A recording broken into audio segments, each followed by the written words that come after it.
everybody, and welcome to Lesson 8-2. The war expands in Vietnam. Last time we looked at how things got started and its Cold War roots, but now the United States is going to go all in. After Diem's assassination, the military government of South Korea failed to control that nation. It wasn't seen as legitimate. Its own people disliked it.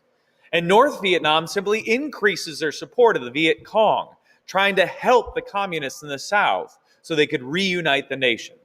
Now, President Johnson hoped to stop this assistance. They did not want North Vietnam to continue helping the South, but they needed Congress's approval to expand the war. The opportunity arises after the Gulf of Tonkin incident. Before Johnson went to Congress, a U.S. ship in the Gulf of Tonkin, right here, next to North Vietnam, reported that it had been fired on. North Vietnam had always very carefully avoided doing this. They had standing orders to never fire on U.S. ships or U.S. personnel. And later, the event was never proven. It was never decisively determined that anything was ever fired at this ship. But the fact that the ship reported being fired on was presented to Congress as a North Vietnamese attack on America. And as a result, Congress passed the Gulf of Tonkin Resolution, which gave Johnson more money, more men to expand the war. And the war will quickly escalate. With this resolution passed in 1965, U.S. troop levels jumped from 75,000 to 184,000 troops in South Vietnam. General Westmoreland, the general in charge of American efforts in the Vietnam War, continued, however, to request even more troops and more and more. And by 1968, there were 536,000 American troops in Vietnam. The war had truly escalated. But it was a frustrating war. Americans expected it to be a short war. They thought it would be easy. This is Vietnam, after all. We had just defeated Germany and Japan and Italy in World War II, a massive conflict. Surely we can defeat Vietnam in a short and easy war. But it's not going to be the case. The Vietnamese fighters are much more crafty than America is expected. And the war becomes long and frustrating. Part of the American problem was the inexperience of American soldiers. The average soldier in the American Army in Vietnam was 19 years old. Think about that. And think about how many 18-year-olds you have to bring the average down to 19 years. This is a war fought by 18-year-old American soldiers predominantly. And young soldiers lack the experience of combat. They lack the training. That's just the reality. And it really reduces the Army's capabilities. Units did not have enough experienced soldiers to effectively carry out their mission. Additionally, we didn't know who our enemy was. The Viet Cong were incredibly clever in how they fought this war. They didn't wear uniforms. They didn't stand in lines. They didn't march in the open. Instead, they would blend into the surrounding population and hide as much as possible. After an attack, the Viet Cong would disappear, spread out to dozens of villages surrounding nearby, or to hiding places tunneled under the ground. And they would simply stay put for weeks, months, until it was clear to come out of hiding and strike again. They were fighting a defensive war. Time was on their side. They were fighting against a colonizing power. They were fighting for their land, for their people, against people who had come into their nation, trying to impose a way of life upon them.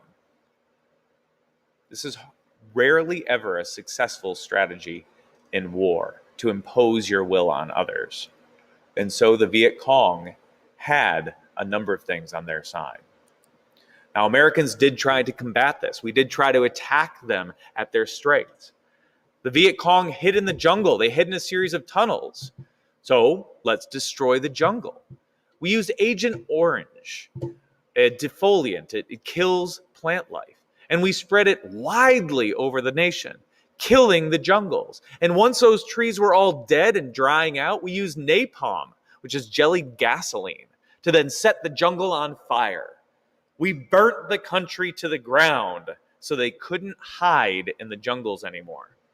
But of course, this doesn't just hurt the Viet Cong. It devastates the lives of innocent people. People who have farms or are just trying to get about their lives. And once their farms are destroyed, their villages are destroyed, half of their family is killed, what do you have left to do but fight against those who are killing your friends and family and destroying your farm? They join the Viet Cong. One of the best examples of the lack of success of this strategy were the results of our search and destroy missions. In a search and destroy mission, American soldiers would enter into Vietnamese villages looking for the Viet Cong. We would hunt for those Viet Cong members. And if any were found, if a village of 200 were concealing a single member of the Viet Cong, and keep in mind, this could just be one friend of that Viet Cong member, but the result would be that the entire village was burned to the ground. We would punish the whole for the actions of a few. And as one American soldier wisely said after leaving those villages, if they weren't pro-Viet Cong before we got there, they sure were by the time we left. We were doing an outstanding job of making enemies in South Vietnam. Now, support for the Viet Cong was increasing because of American brutality in this war. But they still couldn't dislodge the U.S. military. Our military was incredibly strong. And where our military was based was virtually unassailable. But that doesn't mean the South Vietnamese would not attempt. On the Vietnamese New Year holiday, Tet, January 30th, 1968, they made a huge surprise attack, the Tet Offensive. Back home in America in 1968, we were saying that the Viet Cong were almost done. They were almost finished. They were weak. They were on the point of being defeated. And then in 1968, they organized a massive surprise attack. They attacked over 100 cities and towns throughout South Vietnam. No enemy who is nearly defeated can organize a massive strike of that size. Now, from a military standpoint, the Tet Offensive is a clear defeat for the Viet Cong. Viet Cong soldiers are charging Americans with machine guns and artillery and tanks in fixed positions, and they are just wiped out. They lost more than 4,500 soldiers in these attacks, while the South Vietnamese government and the U.S. lost less than 3,500, casualty rates of 12-1. Yet the assault showed clearly that the Viet Cong were not, in fact, close to defeat, that they had tremendous support. So the Tet Offensive winds up destroying American morale. Americans see that this war is not almost over. We're tired of the war.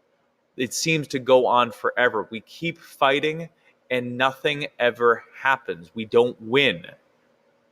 Now, General Westmoreland comes back to the United States and says, hey, the Viet Cong have just lost 45,000 soldiers. If we do a surge of troops now, we can really win this thing. So he goes to Congress and asks for an extra 206,000 soldiers, would bring the total number of Americans in Vietnam to 750,000. But President Johnson refuses. Says, if you can't win this war with 500,000, you're not going to win it with 750,000. And U.S. morale continues to sink. The Vietnam War and President Johnson, because of his foreign policy, are extremely unpopular. The South Vietnamese government is very unpopular, and it's never going to be supported by its people. Johnson is losing support because of his support of Vietnam. So much so that he makes an announcement that he will not run for re-election. Johnson will only be a one-term president. I won't even try to run for re-election. Now, as all this is going on, I want to highlight one search and destroy mission that is the best, worst example of American behavior in this war. In 1968, a frustrated platoon of U.S. soldiers 18 and 19-year-olds predominantly, enter the village of My Lai.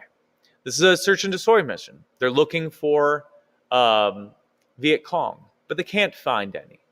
And in frustration, and sure that this village must be helping them, they round up 200 women and children and shoot them. This is cold-blooded murder. Lined up and shot for the potential that they might have been helping Viet Cong. A U.S. helicopter squad actually has to be sent in to intervene to stop the platoon from massacring civilians and to save the remaining villages. And this event just spreads like wildfire throughout Vietnam and is used to recruit more and more members to the Viet Cong to fight against the evil Americans who would do a thing like My Lai. And that's the message throughout Vietnam, and that is how the war gets worse and worse and worse for Americans. Next time, we'll be looking at the end of the war. Thank you for joining me today, and farewell.